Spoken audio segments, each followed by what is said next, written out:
Our first story is titled, Am I the a-hole for not telling my child's biological father that his rights had been terminated years ago? I had a child with an ex-boyfriend. He left me, declared he had changed his mind about being a parent, and ghosted. After a few months, the lack of any formal custody agreement was starting to cause legal problems with my child's care, so I had to chase him down to get him to sign some kind of custody agreement. I had an agreement drafted by a lawyer that had primary custody going to me, but with visitation rights for him. I also had my lawyer provide me documents that would terminate his parental rights, so I could offer that as well. I finally tracked him down. He screamed at me for a while, and he grabbed the first paper from me and signed it without reading it, asking me if I would finally leave him alone now. I hadn't contacted him at all before this. Imagine my surprise when I realized he actually signed to give up parental rights. On the advice of my lawyer, I had it filed with the court immediately. There was a hearing, which he received summons for but refused to appear in, and his rights were terminated. I never sought child support and moved on with my life, but kept all necessary documents related to it in a folder, so that my child can have that information when they are old enough to ask. Years passed. I have never been opposed to having him be a part of my child's life if he contacted me, but the safety and security of my child, both legally and emotionally, is my top priority, and I'm glad I can provide that. He apparently got married, and his wife contacted me with a scathing letter about how they would file for custody. I was a monster for keeping him from his child, blah blah blah. I simply replied with, Ma'am, dude voluntarily signed away his parental rights to child in 2013. Please see the attached court order and copy of the documents that is signed by dude. You can also look up case number on State Court Records website, accessible to the public, or contact courthouse directly for more information. Good day. They are screaming to all that will hear that this was illegal, that they're going to get it overturned, that I coerced him into signing by holding papers, and they'll get full custody on the spot because I'm just so evil. His mother, who I speak to, is on my side because it's been so long with nothing, but thinks I should have given him a chance to realize what he was signing before filing it. Am I the a-hole? Now for the top comments of this post. Not the a-hole. Didn't read what he signed and was busy throwing a tantrum. That's strike 1 on him. He didn't show up to court when summoned. That's strike 2. He didn't get in contact for years, only after he got remarried. Final strike. He had all the time in the world to have a relationship with his child, but didn't want to be bothered about it. Now it's done and over, and I doubt there is anything he can do because he willingly signed the papers without reading them. That is on him. He had his chance. He blew it. You tried to explain. He didn't want to hear and just to yell. On him, he blew it again. Not your problem, and get your lawyer to handle it. There is little he can do after all these years, and no court would give him full custody after abandoning his child for so long. He just wants to complain that he's now not getting his way, nothing more. I think strike 3 should be counted double since it was actually his wife contacting OP. This is beyond ridiculous. Get a lawyer and enjoy the ride. It probably won't be pretty, but that's not on you. You're doing good avoiding them, especially for the sake of your child. Not the a-hole. Seriously, he's definitely been telling his wife some crap to make himself look better. Dude signed the papers and refused to appear in court when summoned. No judge is ever going to rule in their favor. His new wife should be taking a long, hard look at the situation and question whether she should really be pursuing a future with him. In any case, you sought to do right by your child, not the a-hole. Not to mention how many years it's been since he signed it and ignored a court order.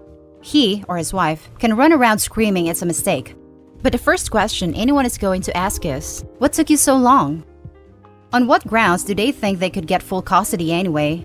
They get laughed out of court, not the a-hole. Because dude has probably told new wife a lovely long story where he is the wonderful father who desperately wants to see his kid, but evil mother won't allow him, blah blah. And new wife has just swallowed a whole load of BS and truly believes father of the year wants and deserves custody because mom is so terrible, etc. I highly doubt deadbeat dad even has the slightest interest in custody. He's just flexing for new wife and letting her fight his battles whilst trying to look like the good guy. That was our first story. The next one is titled, Am I the a-hole for bringing my ex to court after he refused to see our kids because it was racing season? My ex and I have 2 kids together. We were together for nearly 11 years and split 5 years ago. The first 2 years went fine.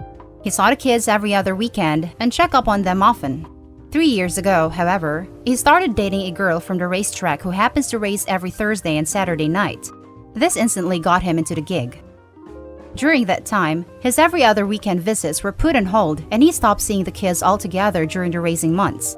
Usually 3 to 5 months at a time, depending on whether and if he could raise or not, simply because he and his girlfriend both raised on different days. As I said, she is Thursday and Saturday, he is Wednesday and Friday. Not once has he asked if I could bring the kids to his races. He has also stopped paying child support because all their extra cash goes to fixing up their race cars after races, which apparently becomes over the top expensive. I didn't say anything up until a year ago. I told him I was done making excuses for him and that if he didn't start putting the kids as his top priority, I would be taking him to court. After that, he blocked me off of everything and didn't see them until almost a month ago, for the first time in a year. And that was only because we happened to be visiting my cousin and he showed up. He filled the kids' heads with, "I've missed you so much. I'm going to start my visit up again, blah blah."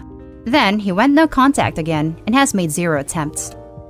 So, the courthouse just opened, and as soon as it did, I went down and filed paperwork for full custody, child support, and visitation. When we first split up, I told him I would not do this, so I went back on my word. I get a nasty phone call from my ex-mother-in-law, stating that I was money hungry, and that I was trying to stress her precious son out and make him feel bad for having an actual hobby, unlike myself. Yes, she said I have no hobbies. Pretty hard when I'm a single mom of 2, who works 2 jobs just to keep a roof over my babies' heads. He also has been posting on social media saying which kept my kids from me and now wants child support for a failed relationship. Laughing my freaking ass off. Go figure. I never kept the kids from him. I have loads of texts sent asking him to take them with no response. I think it's justified what I did, but now I'm worried about how it is going to affect my kids because it's obvious that forcing him to take kids he doesn't want may not be the best option. Am I the a-hole? Now for the top comments. Be sure to take a screenshot of any derogatory social media posts about you. It will be useful in your custody hearing. Not the a-hole. Use the one from the mother-in-law too. She's admitting he has money and spend it on racing, knowingly denying his kids child support. Not the a-hole, and be sure to capture all of those screenshots for your attorney. I'm so sorry for you and your 2 kids. Not the a-hole. Yes, add liable to the complaint. Not the a-hole.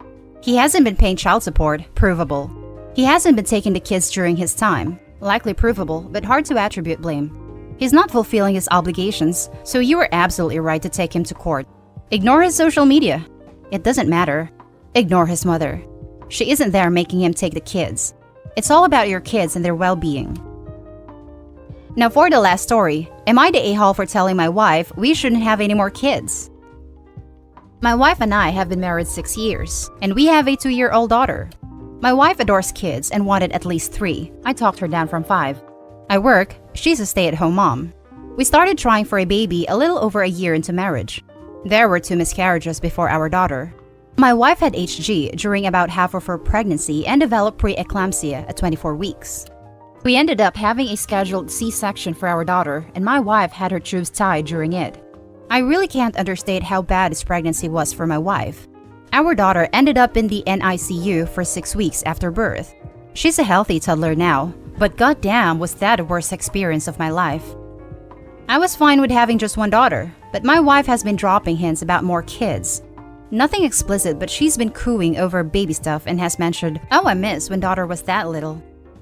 She approached me this week and said her sister would agree to be our surrogate. This is the first time she ever mentioned surrogacy to me. My wife said it was the dream solution to more kids. I told her I didn't like that she apparently talked to her sister about this before she asked me, her husband, and her response was that she wanted a solid plan before coming to me. I researched it a bit. The IVF itself would cost anywhere between $10,000 to $20,000 a round, and multiple rounds are common. That's not accounting for embryo storage or the doctor visits either. All that on top of childcare costs. We talked more about this, and I told her I didn't want to use surrogacy. She really wants more kids. She doesn't want our daughter to be an only child and asked if I didn't want to try for a boy too. I'm totally fine with just 1 kid, and let her know I wasn't cool with this. She then pulled out the, "But you promised me we'd have at least 3, which yeah, I agreed to that before she almost died. I also said we couldn't reasonably finance it without messing ourselves over. She was adamant we would make it work, even if things were a bit tough at first. This led to a fight. I asked why 1 kid wasn't enough, and she said she wanted a big family, and our daughter deserved a sibling. I, an only child by the way, told her it's not the end of the world to be without siblings. She got snippy and said, "Well, look how well that turned out for you." I told her we didn't need any more kids, and if she was going to act like a child, we definitely shouldn't have any more. I've been in the doghouse for like 2 days now. She's upset, and anytime the situation is brought up, it just seems to get worse. She seems to think I'm enjoying crapping on her plans for a family, and has told me she didn't know she married a liar. I really don't know if I'm the bad guy here. We have one healthy, adorable little girl and a good life. Putting ourselves in financial ruin just for more kids seems like the worst idea. I know we agreed to something else when we married, but things changed. Now let's read the judgment for this one. Not the a-hole. You have the right ideas, man. Too many people have kids they can't afford or ruin their financial situation. Would she consider getting a job? That might help with the financial situation. That's a question I had too. Also, would she consider adoption? That depends on where you are and how you want to do it. The cheapest way isn't the us, is to foster kids from the system who either don't have living relatives who can care for them or whose parents are in the process of being stripped of their rights. But not people don't want anything but a newborn or kids who already have extra trauma. And the point of fostering is to reunite bio families, if at all possible. So yeah, getting a 20 tiny baby is just as expensive. Isn't the foster system designed to reunite kids with their biological parents? I can't imagine taking care of a kid for however long just to have them taken away again. No a-holes here. It must be very hard for her not to be able to have her own kids after spending her life dreaming of a big family. But she has clearly spent time thinking and planning this. Well, this is the first you've thought about it, so you were caught off guard, and it's natural to have practical concerns. Couples counseling and financial counseling might be really beneficial for you two to sort through your feelings and plans on this. I think she is an a-hole for talking to her sister about being a surrogate before even talking to her husband. OP is absolutely in his right to not want to be in financial risky situation. Not the a-hole. You are allowed to change your mind and you shouldn't have kids if you don't want to. But I don't think she's the a-hole either, even if she leaves. She married you believing you both wanted 3 kids, and now things have changed.